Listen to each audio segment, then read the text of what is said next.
good afternoon, everyone. I'm Trish Taylor. I'm the co-president of the Georgia Production Partnership. We want to welcome you to the November meeting for our virtual meeting for GPP. First of all, we want to toss it over to our Vice President, Darius Evans, who's going to give us a little bit of information about what GPP is all about. Thank you, Trish, and good afternoon, everyone. I'd like to first recognize our immediate past presidents, Lisa Farrell and Clark Kofer. Also, I'd like to pay recognition to our hardworking, all-volunteer executive board of directors. Last but not least, I want to remind everyone that GPP is a nonprofit coalition of companies and individuals who support Georgia's film, television, music, and entertainment industry as a whole. We engage the entire entertainment community to protect the tax incentive. We also educate people and promote growth in our industry. We always appreciate your support. We do encourage everyone who can to join the organization as soon as possible. We have some exciting things coming up that are both for members and non-members alike.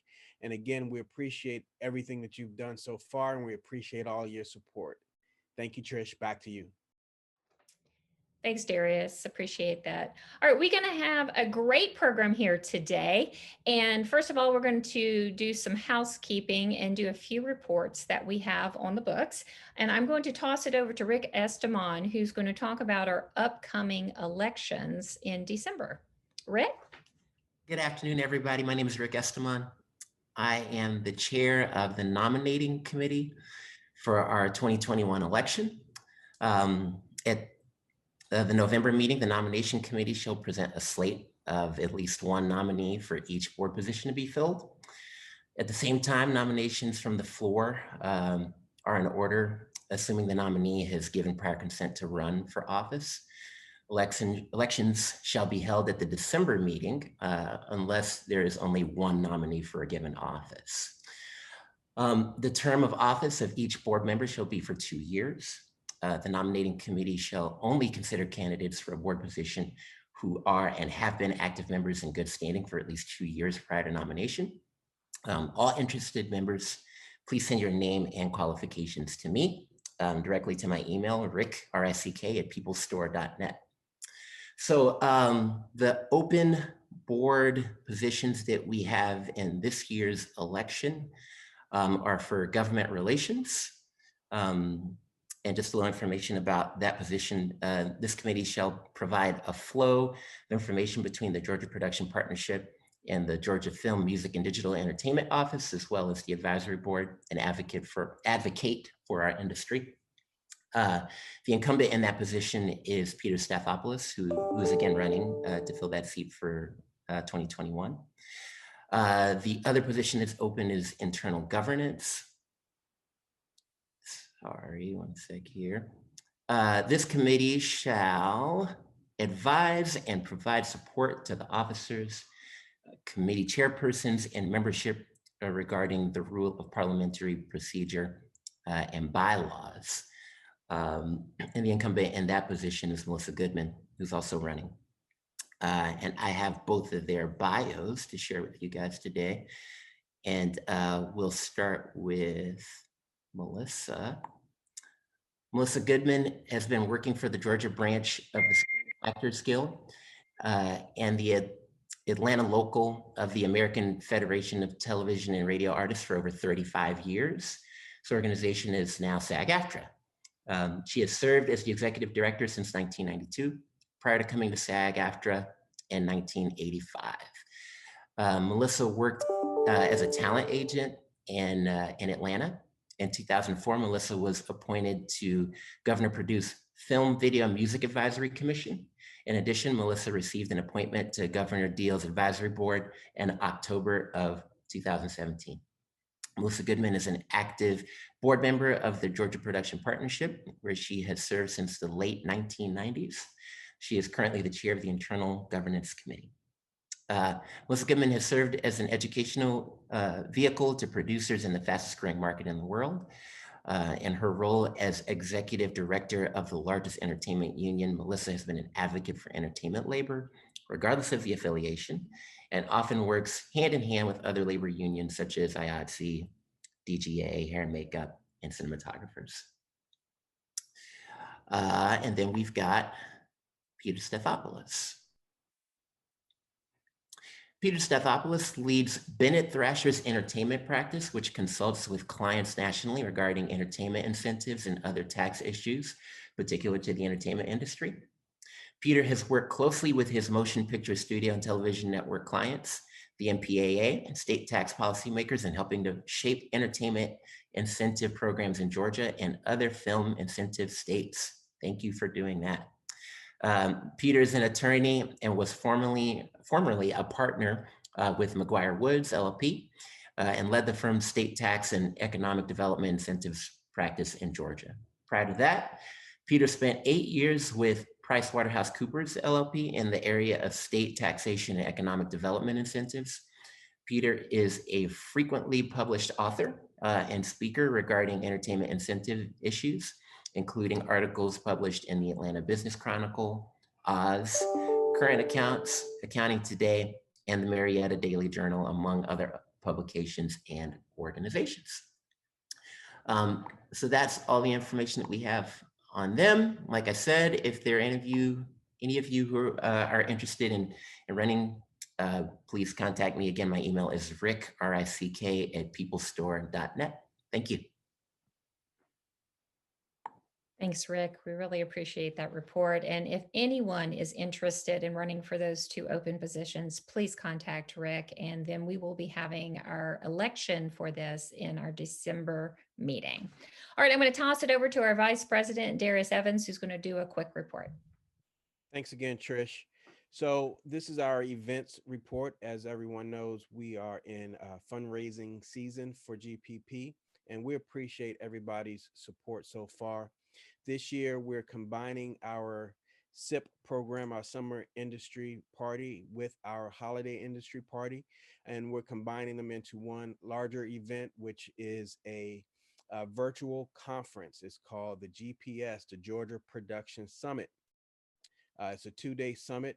We'll have numerous speakers on different subjects. The 3 main areas are going to be film and TV, music, and gaming. There's going to be also breakout sessions and panel discussions on things that pertain to the entertainment industry here in Georgia. And most importantly, it's our annual fundraiser that helps to keep GPP alive in order to keep the film credit alive. And so we really need your support. Look out for the marketing that will be going out very soon in the next day or so. We will have tickets on sale with early bird pricing. So get your tickets as soon as you can. It's going to be a fun fall. Thanks, Trish. Thanks, Darius. Appreciate that. Now, Peter Stathopoulos is going to give us our government relations report. Hey, good afternoon, everybody. Thanks for joining us again. So there's a lot going on from a governmental affairs perspective, and I want to recap first before we go into what's going to be happening next year. As everybody remembers, last year, the Georgia Film Incentive Program faced its first serious challenge since the program had been implemented. There was a state audit early this year that criticized certain accounting controls around the program and questioned some of the return on investment. And as a result, there were some legislators that had proposed implementing material changes to the program, including potential caps and sunsets to the program.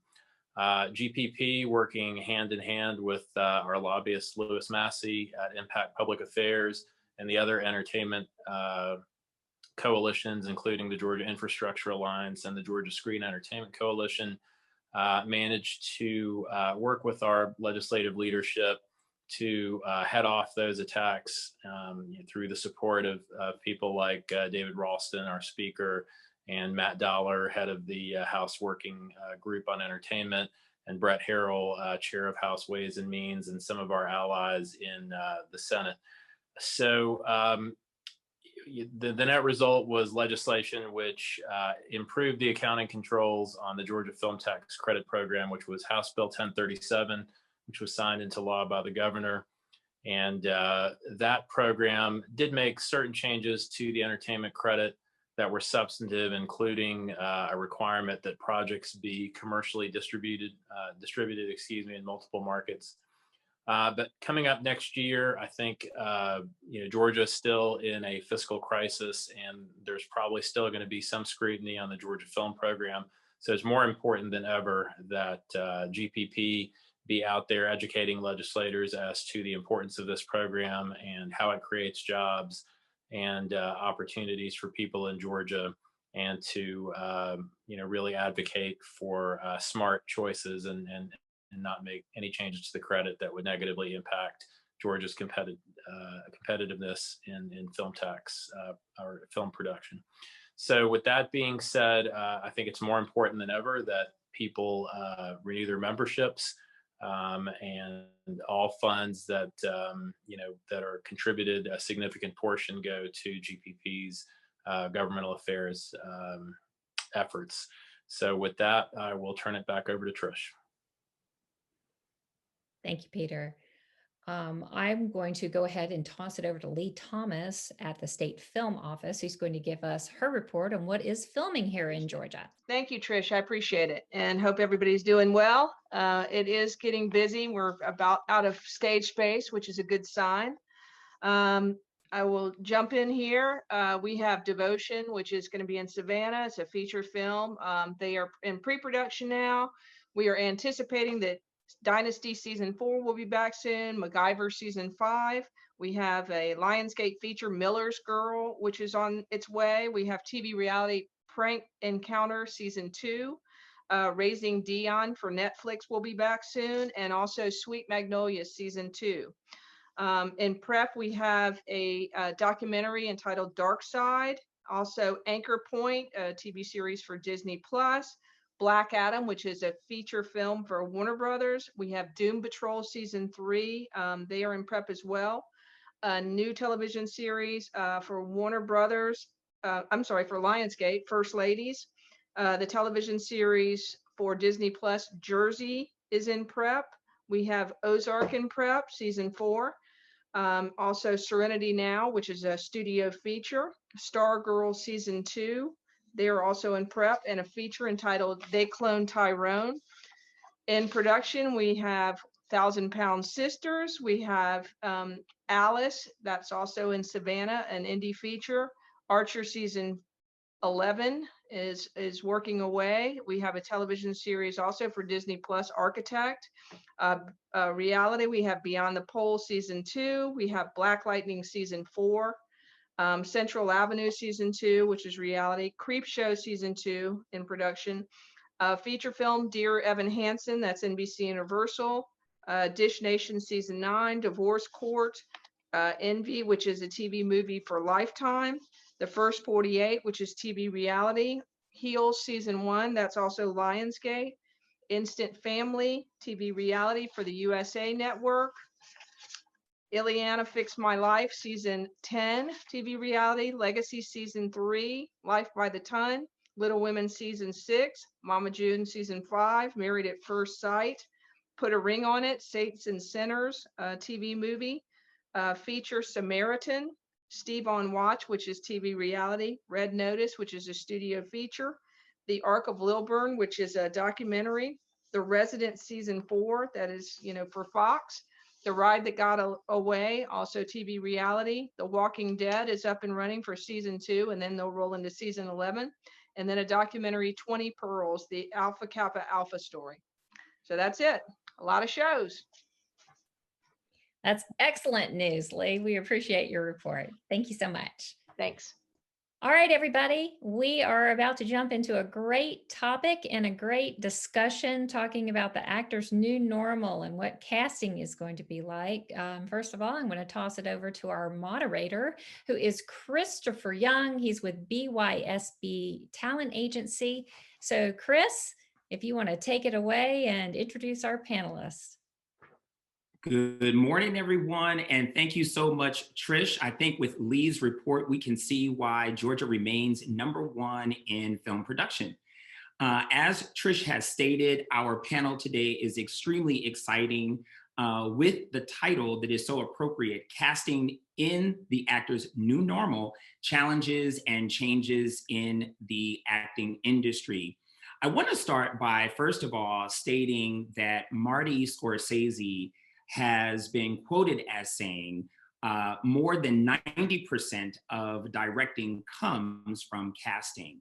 And so for every actor that we hope is watching here in the state of Georgia, and perhaps even beyond, there is an important collaboration between the director as well as the casting director. So casting is extremely important. And I think it also is very appropriate to today's panel to pay homage to Marion Dougherty, who passed away, if you will, transitioned this life in 2011 at the age of 88. And of course, Marion, if you all are not familiar with her, those of you who are watching, do a little bit of research. She is responsible for the likes of Al Pacino, Dustin Hoffman, Warren Beatty, and famously known for suggesting Carroll O'Connor for the role of Archie Bunker. So with that, let's jump into it. We're going to allow our guests to introduce themselves, and let's begin with Mr. Mark Fincannon himself from Fincannon Associates. Mark, I'm going to toss it to you. Well, Chris, thank you so much. It's great to be with everyone. My name is Mark Fincannon. I represent Fincannon Associates, which is a company that was started, well, actually 40 years ago this year in Wilmington, North Carolina, with my brother Craig and his wife Lisa. We work primarily throughout the Southeast. We have offices in Wilmington. We have offices in Atlanta, which is where I have been now for 5 years, enjoying that very much. We also have an office in Austin, Texas, and we go in and out of New Orleans quite a bit as well. We've been truly privileged to serve this market all these years, just from the standpoint of all the hard work like GPP that are bringing the industry to the East Coast. And with every show, there are requirements of great actors. And I really want to believe, looking back over the these close to 40 years, a lot of the credit is due to the talent that has come forth over these last 40 years to do incredible work. And when you do incredible work, producers take notice and they realize, wow, every actor doesn't live in Los Angeles or New York. They live everywhere. And I'm very proud to say for every one of us in our company that we are honored to represent those actors, you know, from the standpoint of being able to bring work their way. And again, without GPP, we wouldn't be able to, we wouldn't have the kind of work and the kind of list that Lee just read off there. So it's my privilege to be here today. We want to help as a collective any way that we can for the actors to be able to navigate the journey we're currently on with COVID. Thank you so much, Mark. 40 years is extremely impressive. And at the end of this particular presentation, we just want to know, what is the secret to the sauce? We also have, exactly. We also have Jessica Fox Thigpen of Fox Casting. Jessica, welcome. Hey, how are you? Good. Good morning. Good morning. Good to see you, Mark. You too. Sorry, I muted there for a second. It's great to see you as well, Jessica. Sorry. Thank you for having me. I'm excited to be able to talk more about how the actors can navigate through all of this. This is a great panel suggestion. This is really good. Great. Yes, thank you so much for joining us on today. We also have January Curry of Destination Casting. January, hello there. Hi, Chris. I'm so excited. Thank you, GPP, for having me. I'm, as Chris said, January Curry. I own Destination Casting. We do primarily background for the Southeast, but also principal casting as well. Awesome. Thank you so much for joining us. Susan Moss, who is very vital to not only this panel, but to the industry at large here in the Southeast. She is with SAG-AFTA. Welcome, Susan. Thanks, Chris. It's great to be here, and I really appreciate the casting directors and talent agents everybody coming out. Actors are such a big, important part of the Atlanta industry. Like Mark said, a lot more casting directors are seeing opportunity to use Atlanta talent. And these past few months have brought some interesting changes, but it's great to see people back on set again. Yes, it is. And we're going to jump into that as a matter of fact. Jen Kelley of Big Picture Casting. She is here. We are so excited. Welcome, Jen. Hi. Hello, everybody. Thanks for having me. I am one of the co-owners of Big Picture Casting. Previously, I was an agent, so I've been working in this market now in one capacity or another since '96. And Big Picture Casting, I'm a co-owner with Rita Harrell, and we've been primarily casting commercials the last couple of years, but we do have a diverse resume, and yeah, that's pretty much sums us up right now. I'm excited to be here. We are excited to have each of you. Thank you so much, Jen. I would be remiss if I didn't state that, again, I am Christopher Young. I am with BYSB Talent Agency, co-owned, and I am a partner to my amazing business partner, Tay Smith. We are located here in Atlanta, and we have a second location actually in the greater Los Angeles office. So we are licensed and bonded there in California, as well as here in Georgia. So let's jump into this. You know, I wanted to start by asking each of you, perhaps, how do I, if I am an actor, get started in acting during COVID-19? Is there any sort of suggestions if perhaps the actor does not have representation currently?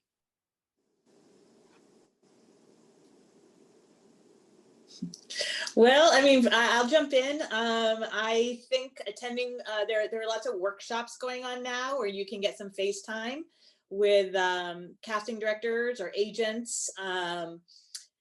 You know, it's tough because we don't have theater. I like to get out and see actors in theater, but not getting out right now. Most productions are, you know, most theaters are shut down, although there are some Zoom productions popping up and some outdoor productions I've been hearing about. So, but yeah, I mean, it is tough now. I would say look for workshops right now. Anyone else? Yeah, I would also say, I'm sorry, go ahead, Mark. No, go ahead, January. I was going to say the Zoom workshops are a great resource. I've held quite a few of those, as well as we afford quite a bit of opportunities for table reads. So for new talent or talent, you know, that's just trying to get in the room, that's an awesome opportunity, you know, to show your face so that, you know, producers and directors can actually see you. And, you know, it's kind of a secret audition at the same time, because I know a lot of people that we've sent in for table reads have been cast in future productions. It definitely is tougher right now, Chris. And the way our market works genuinely for professional actors is through representation. So, you know, during this downtime, shoot a little short film, figure out a way to send it over, you know, with your demo reel to the agents in our market, get representation. At the moment that you have representation, hopefully as we go out on our projects looking for the different, you know, roles that we're looking for, they can be submitted to us. Our office did take the opportunity in May and June and July to do Zoom calls with the different agents, meeting 20 to 30 of their actors that we maybe even have cast but never met. So it was a great opportunity for us to just have a one-on-one conversation with new talent that's moved to the market. But yeah, there's no doubt it's much tougher right now. I think we talked a little bit earlier about the challenges of so many actors that are moving to our market because of the list of films that Lee just read off there. And the struggle right now, I think the transition right now is the issue of how do I get representation when there's, say, only 20 agents, and those 20 agents all rebuff my emails, my trying to reach out, trying to call into the office and get a meeting. I just hear a lot of frustration of, quite honestly, amazing talent that just is struggling to get representation in the Atlanta market. So I think all of us, GPP included, Screen Actors Guild, agents, associations, casting directors, we should all find a way, maybe even in this next 6 months, to get together to address some of these issues and find a simpler and cleaner way for actors to be able to literally be able to navigate that journey easier than what they're currently facing. Well, Mark, on that note of navigating, and this certainly is a question for everyone, if the actor does not currently have a reel, does that hurt them? Or is it perhaps just even a little bit of a tad of a hindrance in terms of getting your immediate attention? It is tougher. There's no doubt. I mean, it's tougher to get representation because the competition year after year is getting better and better and better and better. And if you, even as an agent, have 20 actors in their 20s who all have long demo reels, then you're going to expect that or better to walk through your front door. Now, as a good agent, you're out either through Zoom now, but you were out going to workshops and showcases and the acting schools around Atlanta, seeing the new talent that's come to the area, and then beginning to say, hey, how can we help you? And there are new talent. There is new talent coming along all the time that don't have a demo yet, but it doesn't mean that they wouldn't be phenomenal, right, in front of the camera. It does, to answer your question directly, it is a little bit tougher, particularly now in a virtual space. Because Absolutely. we just, how do we go see what their work is without something that they're able to present to us? Correct. Jessica, did you have a thought about that? Yeah, I agree with Mark. It does make it a little more difficult. But also, once we start the audition process, what I'm looking at is the audition itself. And there could be a new talent or somebody who doesn't have a reel built up, but they're blowing me away with that particular take of the character. So it makes it more difficult in the beginning if you want to just get your name out there, especially I think to get an agent, but to get cast in the role, it's all going to be, for me, based on the audition. Well, and actually, thank you for saying that, because Jen, I wanted to throw it to you in that with the world of commercials, do you have a different sort of opinion or perspective about having a reel? If an actor is brand new, is it better to perhaps maybe start in the world of commercials? Well, I mean, sure. Yeah, I think reel wise, depending on the role that we're casting, if we're looking for a spokesperson or something more substantial in terms of dialogue, sometimes a reel can help either get you the audition or can be included with the audition that we send in. But generally speaking, having a reel or not is not going to make a huge difference for us for our commercial casting. Sometimes if it's a new face, we'll watch a reel just to get a sense of the person. But typically it's not an issue for commercial casting. Okay. And Chris, I think the reason we can feel comfortable, even with someone who doesn't have a reel, and I don't want to come across kind of cutting out people that don't have demo reels, because we cast actors every day that don't have reels. At the end of the day, it's a trust in the agents. The agents have the creative eye that we have, and we're all in this together. It's not just us. It's the actor, it's the agent, it's, and so if I think that question directly goes to these actors really need to begin to develop relationships with the local acting schools, because through the acting schools, many of the agents end up at those schools. So then they're able to meet the agents through the acting school. And then once they develop a relationship with an agent, and if an agent pitches someone to me and they have no demo reel, based on my respect, my trust in that agent, I'll send anybody that they send to me.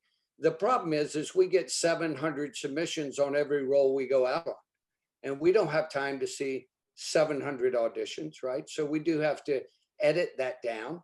And so if you are editing that down, there's a lot of dynamics and demographics that fit into why you might make a choice. And it's not always that somebody has a demo reel. You know, there's a lot of eccentricities to why we think certain actors might be an interesting option for, you know, for different roles. I hope. Well, and thank you for that, Mark, because this is an amazing segue to a question that continues to come up now that we are, I wish I could say post-COVID environment, but we are still in a COVID environment. We have many actors asking if they should perhaps get tested in advance, since they are now beginning to pick up a little bit more momentum in terms of the audition process. And then the second portion of that question would be, how has the casting process began to change in the world of COVID? Anybody else want to kick off? Jen, you got thoughts? I got something. I think it's important for actors to test regularly.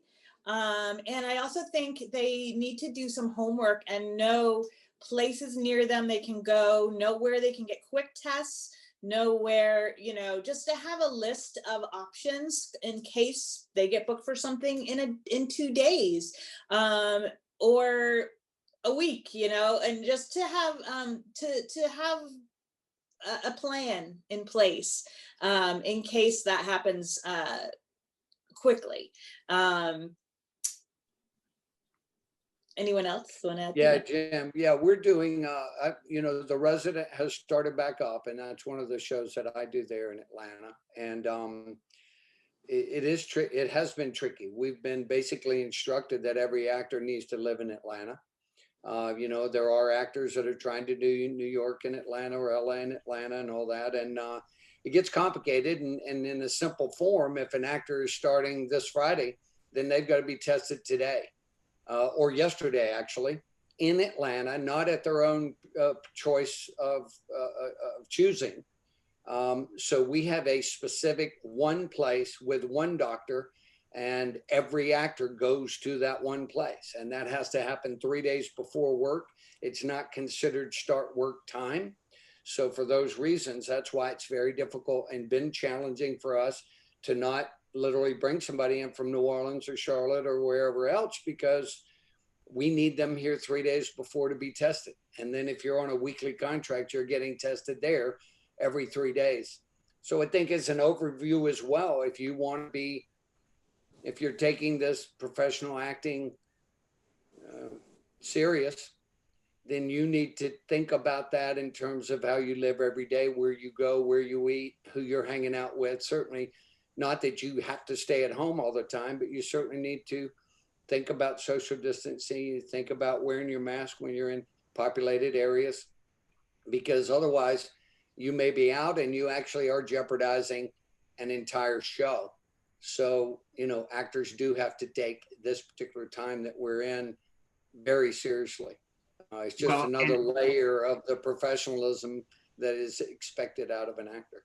So on that note, right, I wanted to jump to you, January, and see if you could speak to the concept of the background actor, you know, the extras, because I feel as though they need to also be empowered with the same sort of information. How have you handled that? And or perhaps in some of your non-union productions? I was definitely going to speak on that, Chris, because I do, you know, cast for a lot, not a lot, but some non-union productions. And with the principal cast, I've been telling actors, just make testing part of your weekly, you know, training, so to speak. Just make it part of your weekly thing that you do, because when the production does come up, some of these productions don't have the money to test absolutely everyone, or they are requiring people to test prior to working. So you wouldn't want to not be cast because you haven't been tested recently. And even down to the background, I've had 2 productions that had to shut down in the middle of shooting because someone tested positive. Coincidentally enough, it wasn't because of background, it was because of crew, but we don't know where it came from. So they're testing everyone 3 times a week, especially all of those background are going to be in zone A with the principal cast, with the director. So they're going to test them along with principal cast. Well, this is where I think we should pull you in, Susan. And again, because you are with SAG-AFTA, can you perhaps explain several things? First of all, the difference between the non-union versus the union projects and what those dynamics maybe look like, but also the issues that you may have found recently because of the COVID environment. Sure. Georgia is a right to work state, which gives actors here a lot of freedom to work both non-union and union contracts before they become members of SAG-AFTRA. Once performers reach a certain level of their career and they're ready to rely only, on SAG-AFTRA contracts and auditions and projects, then we encourage people to join, pay an initiation fee. There's dues twice a year. But it's just sort of, like I said, a level of professionalism that is, available. There's benefits, health and retirement plan, things like that. But it's not something you join before you're ready, because once you join, you can't go back to doing non-union work. And there's, a decent amount of non-union work, both commercial and, episodic, and student films. Although I will tell you that we are working hard to make it easier for productions to become union. There have been times that we've had a union member who wants to help a friend with a vanity project, and they're like, I can't do it if it's non-union, but look, this is how we make it a union project. There's all kind of budget levels, and some pay deferrals on certain budget levels that we can work with people on. So don't assume that just because you don't have a ton of money that you can't be a union project. That being said, one of the benefits of being a union member and working on union projects is you're going to go to projects that have protocols by the return to work documents. And that's a multi-union and guild effort to bring the industry back to work, but safely. It involved months of discussions, and it was the DGA, all IATSE, the Teamsters, SAG-AFTRA, just really trying to make sure that people can get back to set, get back to work, resume their livelihoods, but do it in a way that keeps everyone on set safe. Performers are the most vulnerable because they can't wear a mask at all times. They're also the most dangerous because they can't wear a mask at all times.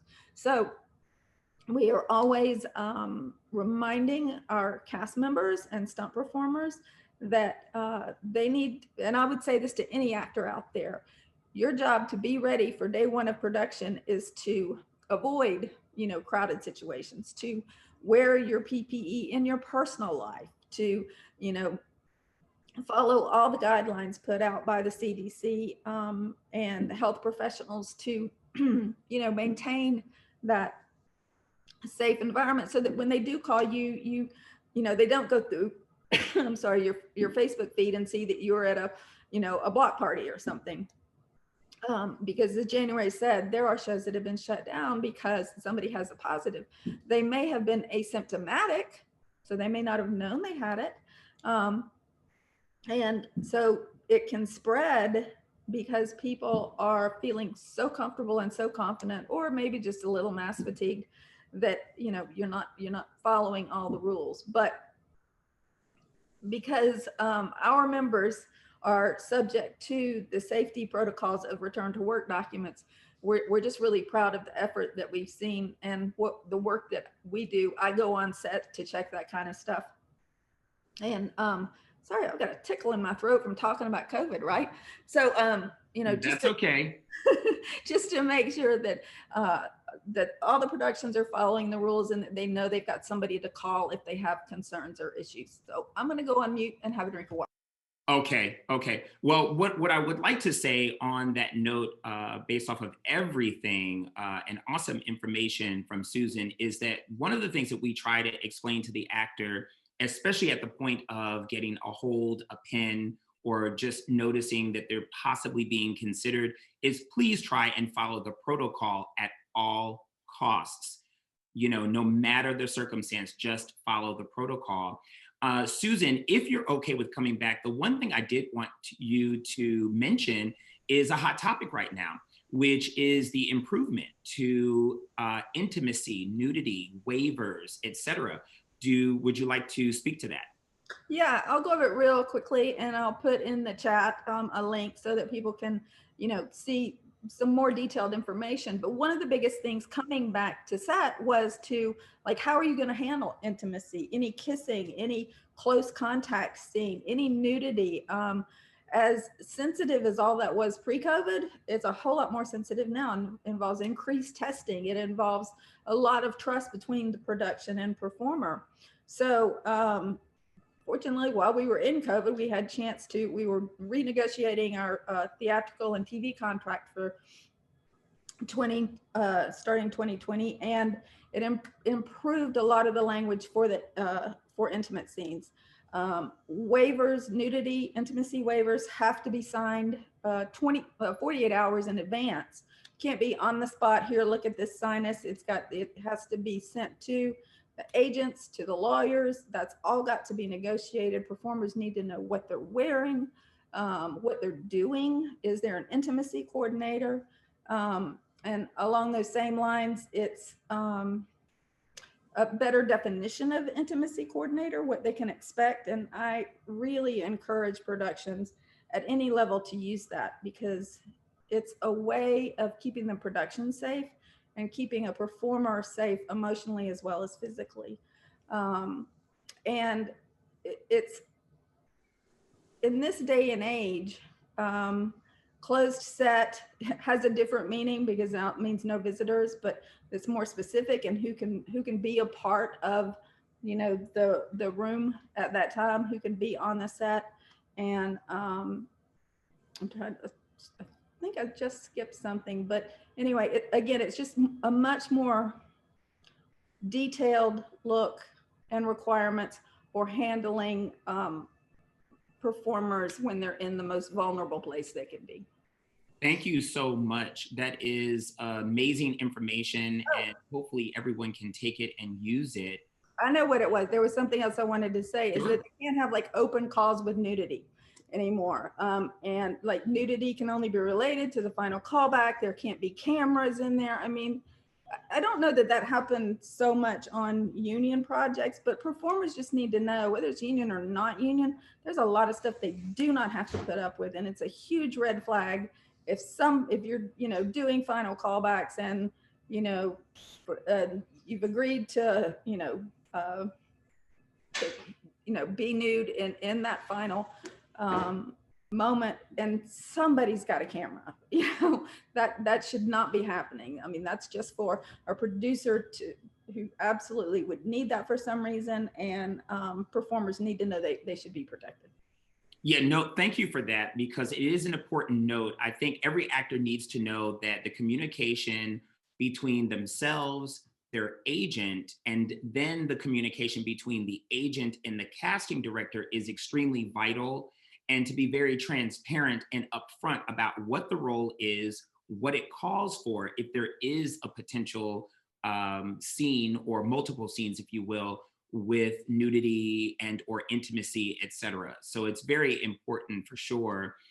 Jessica, I wanted to jump to you about how the casting process perhaps works now, and how it is very different in this sort of Zoom, Skype, Google Meet environment. I probably left out another company, I am sure, but it's all the same. It's all virtual. Can you speak to the concept of just dealing with the fact that you're now perhaps meeting the actor in a virtual environment, and how they might want to prep and practice, etc.? Sure. When COVID all started going down and work started back up, it was a big groan of, oh my God, how is this really going to work? Because even pre-COVID, when we'd have those list of actors that we had to Skype because they were in different parts of the country, every single time the director and producers would let out a big eye-rolling groan. I'm like, I know, I'm sorry. Even though we've cast some wonderful people that way, it always sucked. But I was pleasantly surprised. And one of the things that helped me personally is I have a very large monitor. It's 50 inches that I used to use in callbacks because I like looking at people on the screen. So now that's how I view all of our virtual auditions. So their head is almost life size, you know, so that helps a little bit. I personally was using Zoom until EcoCast came up with their second version of EcoCast Live, where we can have collaborators, because I always have a professional actor as a reader and the directors and producers, and we don't all want them crowding around in my office. So now that is probably one of the most fantastic virtual systems that I have seen. And that's what we are using. As far as the actors and what they should do to prepare, I think we've done about a dozen virtual callbacks during COVID. And I think that the thing that we saw the most is actors that just didn't test everything ahead of time, even though we give them warnings to do so and we send emails to do so. I think that's the biggest thing to reiterate. Check your lighting, check your sound. We've had a lot of people that had sound issues once they started using their mic. It didn't work well with their computer system. And then the other thing is there are certain scenes where they may need to change from standing or sitting. So be prepared to know what to do with your computer or your camera when you're going to move to those different things, because we've had people that were set up in one spot, even though they knew the scene was coming up, and then we'd have to wait and they'd be trying to figure out how to make it work. You know, people worried about dogs or children or whatever, we don't care. We all know it. In fact, you'll probably see my child or two running back behind me anyway. So that's not, to me, as big a concern as just making sure that they've prepared everything else that they needed for the audition.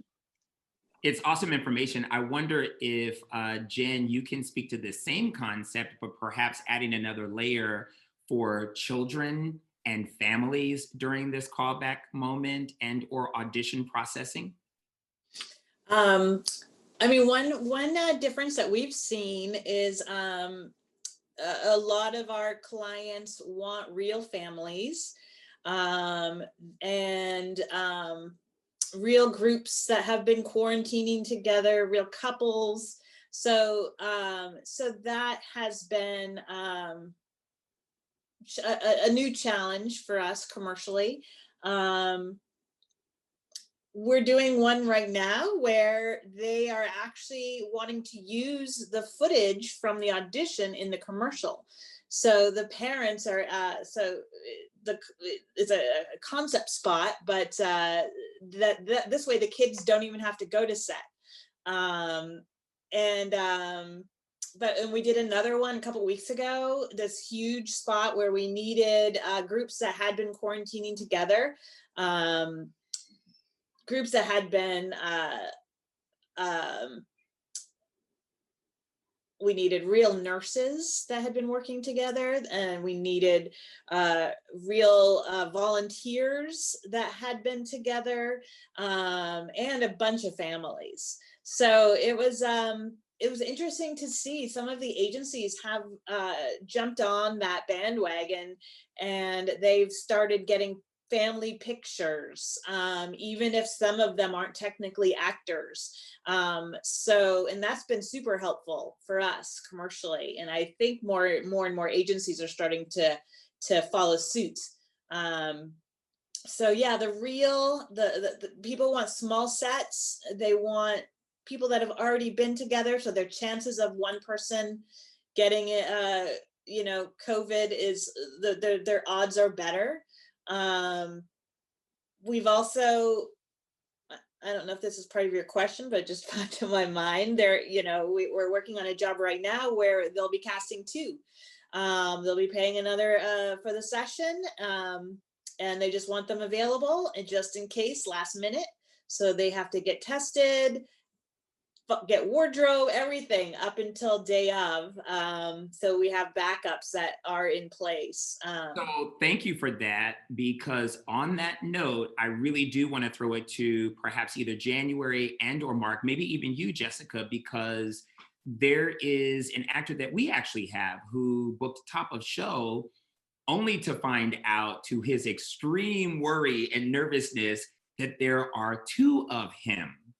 And the concept that he explained, because we didn't know about it as an agency, is that when he was looking at the call sheet, he thought, well, wait a minute, why is my, sort of role listed twice, but my name isn't there? Who happens to be John Doe? And I guess the concept is that if you have hypothetically 10 days on set and you're testing every other day or every 2 to 3 days, but you get to day number 7 and for whatever reason, unfortunately, you might just test positive, then you are now dismissed and would have to quarantine, of course, but then the new actor would jump in. Can any of you speak to that? And thank you for that, Jen. That's a very important note. Yeah. Oh, Mark, go ahead. No, go. We've had to, in the television show we finished, but we had to go through and pick our number 1, 2, and 3 picks. And I had to go to the director and producer, and I'm like, I don't care if you just want your 1, you need to pick 3. And then our production staff reached out to the reps of the other 2 and said, hey, you were wonderful, blah, blah, blah. But we would like you to go ahead and test, but it's voluntary. If they don't want to do it, they don't have to, but that's why they're on standby. And we've only had to replace, I think, 2 people. And neither were sick, thank goodness. One of them just got a little nervous. His wife was pregnant, and 48 hours before, which was proper, he let us know. So we were able to replace him. So we've had to do that. I think other productions, Mark and January could probably speak to, they may have even gone further. I have not had that situation, Chris. We did change the way we're shooting The Resident this year. We've gone to block shooting, so we shoot 2 episodes at a time. So that is helpful when you have an actor that might recur in a couple of episodes, maybe 3 or 4. They're going to get all of their stuff filmed in a shorter period of time than running the risk of establishing a character and then 3 episodes from now, that character not be available due to any form of illness. So that's the only thing that I've seen. I've not seen the John Doe scenario. That's a new one on me. Yeah, it was shocking and very telling of the time that we're in. And I will add that this particular show is being filmed in California. So that may have something to do with their state law and COVID protocols, et cetera. January, if you can speak to that as well, but then also if you can add on the concept of, have you seen perhaps a decrease in background or extra actors and or alterations, if you will, revisions to a script? To the first part, I haven't seen that here in Atlanta, but in LA, I'm actually doing a commercial right now, and I am holding on to my first, second, and third choice as of right now. So, and it's pending, the test. So I've seen that in LA, but not here.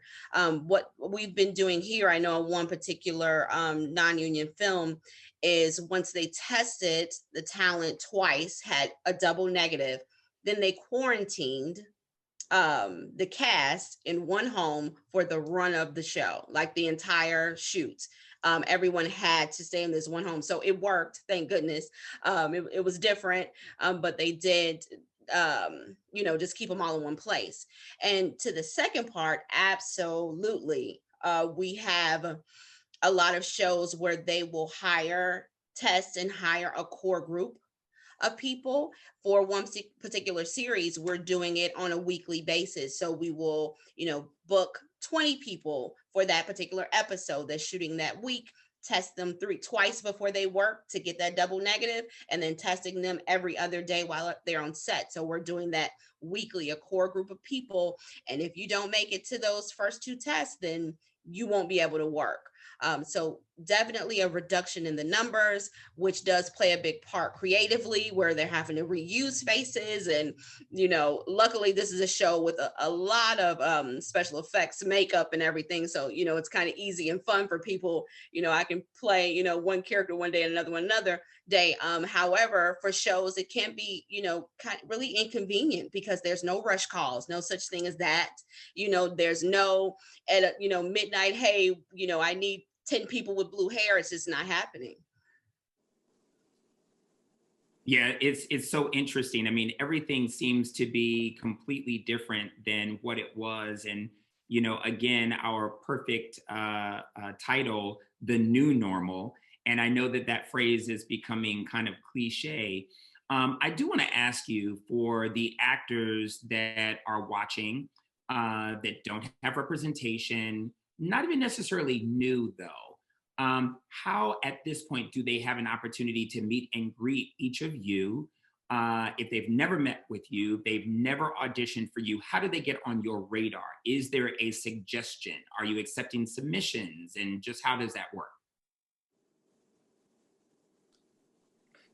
Every actor should probably utilize Actors Access. It's a free service, started in Los Angeles, but for the most part, every actor that is a professional working actor is there. They have their headshot, they have their resume there, whether they have an agent or not. If they have an agent, it helps, because the agent is able to submit all of that information to casting directors.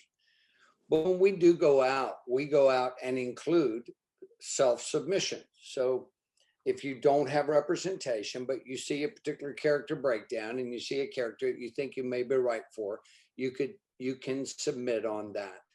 But again, if I've got 750 options, I do look at them. If they don't have a demo reel and I'm not really comfortable with just going off of their written resume, then because of COVID and because I'm never going to be in the room with them, I don't feel comfortable to send them over to a professional set to stand on a set across from my professional actors, without really knowing them. And I guess ultimately, if it was somebody that's really intriguing and it's a very specific role, we would probably invite them to come on to a virtual interview, and we could have an audition, a virtual audition interview or whatever.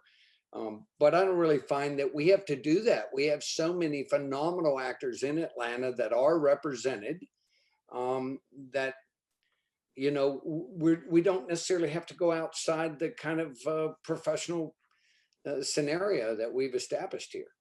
Well, and I want to, because of what you just said, I want to say that, one, there are a lot of actors who either with representation or without representation have this sort of confusion about being SAG eligible or being non-union. And I wanted Susan to jump in on that note and discuss it, because thank you, Mark. It is so true. There are so many submissions coming in per role. And it's one of the things actually that Tay and I at the agency have to try and explain to everyone that, no, you may not see this particular role on your submissions report, but it doesn't mean that we weren't thinking about you. And yes, your best friend did audition for that. We just thought that perhaps that individual was a little bit better. Yeah. Oh, I'm sure you deal with that on a regular basis. But yeah, regularly, yes. And that it's not the most positive thing for our office for you just to submit all of your talent for every one of our roles. We get to know you. Sorry, I've got a clock going off here. But we get to know even the agents by how well they make a choice from their talent pool and submit them to a particular role. If I have an agent that just submits every one of their actors on every one of the roles, then that says to me, you're not really investing specifically to this material, downloading the sides, reading the scenes, saying of my clients, who's the very best, do I have anyone, that I think really fits in to where they would be, a great consideration. And quite honestly, we have these conversations year in, year out with agents, but, you guys, just like us, we have a reputation to uphold when we present to our producers.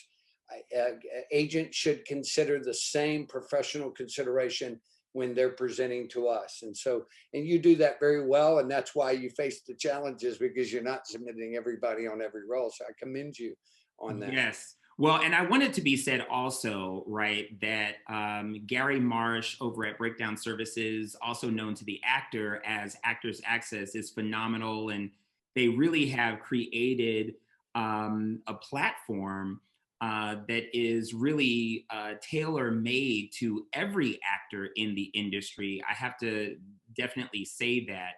And it's such a helpful tool and way for us to get these actors in front of you all.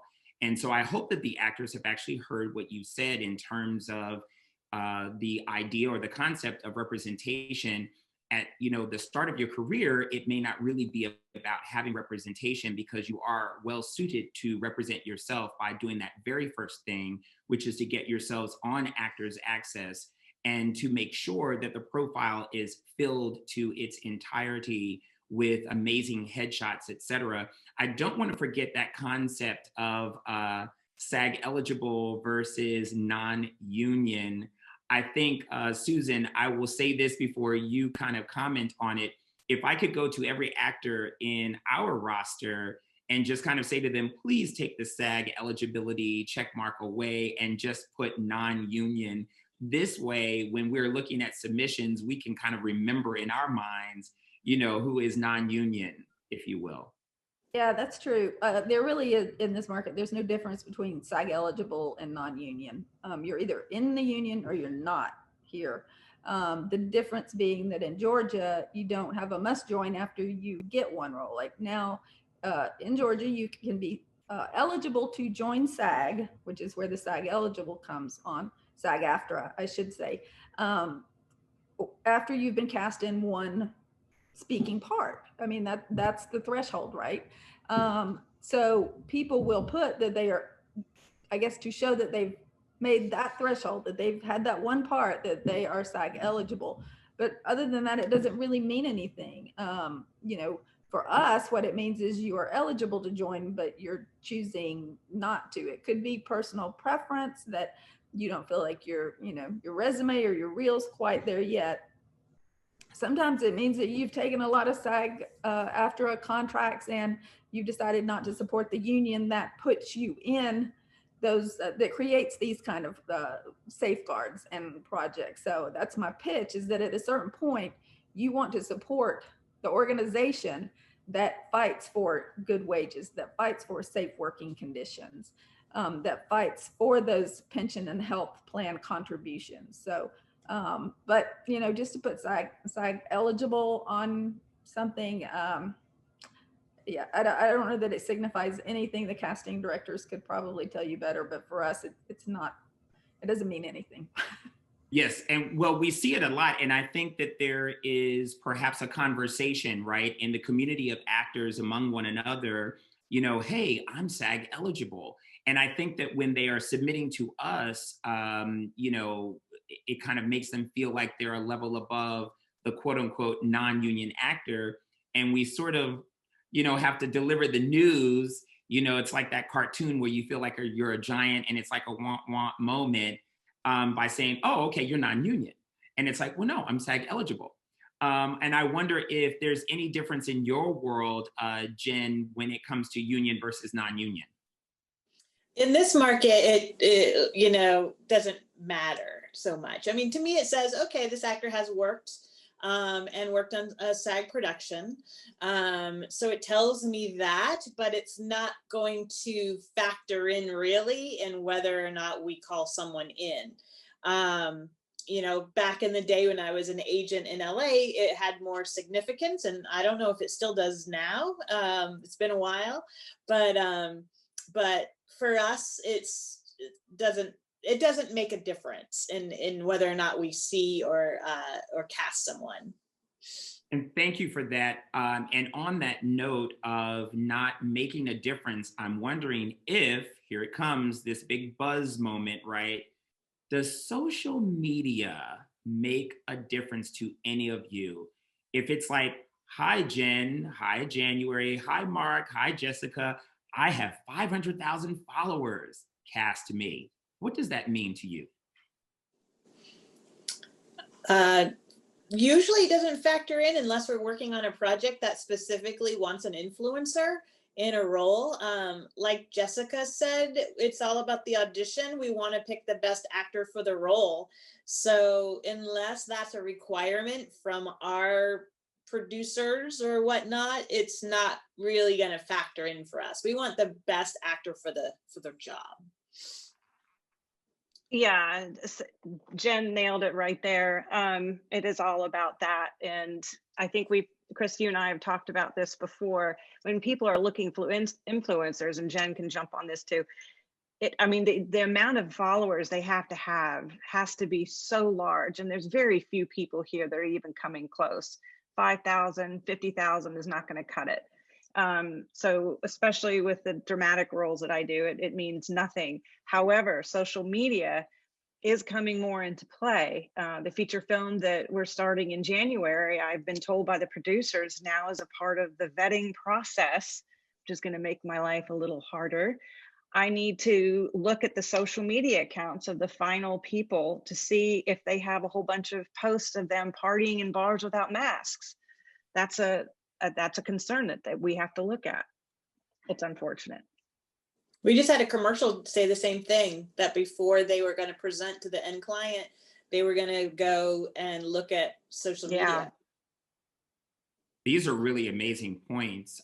You know, social media can be good and bad, and in some cases, it can absolutely be a curse, and especially in the time of COVID, because again, this is back to that concept of, you know, our pressing or impressing upon the actor to please follow protocol at all costs. Mark, have you found social media to be imperative or not important at all? Just kind of curious. Yeah, I haven't thought about it a lot. You know, there are times that you have independent producers doing a lower budget film, and they're looking for every possible way that they can think of to, as they say it, put butts in the seats. And one of the ways you might do that is if you have a lead actor that does have, piggybacking on what Jessica said, instead of 500,000 followers, they have, you know, 5 million followers. If somebody has that kind of following, then that does become a consideration, specifically for independent film producers who, when the movie is actually ultimately released, they want to know, therefore, you know, young people that are starring in their project, that between the four have, you know, 10 million followers, they can just say, hey, my movie's out Friday night. So those are the only places that we kind of bump into that. But in our general everyday grind, as Jen and Jessica both said, it's really all about the work. It's all about the art. It's all about the, you know, the moments that these actors are able to create. I love it because it helps me to justify the concept that many conversations I am constantly saying, please just love the craft. This is something that without a paycheck attached, you should want to do it regardless. You should breathe it, eat it, sleep it, feel it. It's something that is sort of in you, as you, and around you. You are an actor, you an artiste. And with that being said, I wanted to know your thoughts again, just to kind of make it clear to the talent, the classes that they should be taking, the audition process that they should be preparing for, that callback process that they should be preparing for, perhaps clearing their background and just being ready for that moment. You know, there's a phrase, I think a cliche that says, if you're always ready, you don't have to get ready. Any final thoughts on that? That's a great statement, actually. No, listen, I'll go out with, you know, needing auditions. I'll go out in the early morning on Monday, and I really would like the auditions to be back by Tuesday evening. So you've got a little less than a 48-hour period. If you are not ready, you don't know where you're going to go tape. You don't have an actor standing by to do the scene with you, either in your house or at a professional taping service, wherever it is. As you say, you're ready. When you get the material, you're not spending half that time just figuring out the technical side of it. You're spending all of that time working on the material, trying to look back at the television series you might be auditioning for to get a sense of what the style of that particular, you know, or the tone or whatever that particular show is becomes important to how you want to present your piece.